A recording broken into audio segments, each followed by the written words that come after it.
معزز ناظرین، السلام علیکم ورحمۃ اللہ وبرکاتہ۔ آج کی ویڈیو میں بد زبانی کا وظیفہ بتاؤں گی۔ اگر کوئی شخص آپ کو پریشان کرے یا زبان سے آپ کو تکلیف پہنچائے، آپ سے لڑائی جھگڑا کرے، آپ کے خلاف سازشیں کرے، ہر وقت زبان درازی کرتا رہے، گھر والے آپ کی مخالفت کریں اور آپ کے ساتھ ناجائز لڑائی کریں، جس شخص سے آپ تنگ ہیں اس کی زبان ہمیشہ بند کرنے کے لیے، اس کو چپ کروانے کے لیے، وہ شخص آپ کو بار بار اذیت نہ پہنچائے، میں آپ کو ایک بہترین روحانی وظیفہ بتاؤں گی۔ انشاءاللہ تمام معاملات ٹھیک ہو جائیں گے اس کے کرنے سے۔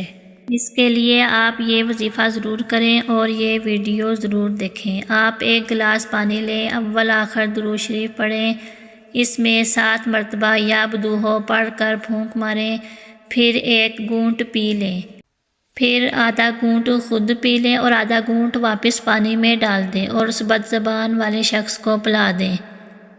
انشاءاللہ اس شخص کی زبان بند ہو جائے گی اور لڑائی جھگڑے والے معاملے ختم ہو جائیں گے۔ یہ عمل 7 دن کرنا ہے، انشاءاللہ بہت کامیابی حاصل ہوگی۔ اگر تھوڑے دنوں تک وہ شخص آپ کو پھر پریشان کرے تو پھر آپ یہ عمل دوبارہ کریں، انشاءاللہ یہ بہت کامل وظیفہ ہے، آپ کا مقصد پورا ہوگا۔ اگر آپ میرے چینل پر نئے ہیں تو لائک، شیئر اور سبسکرائب کرنا مت بھولیے۔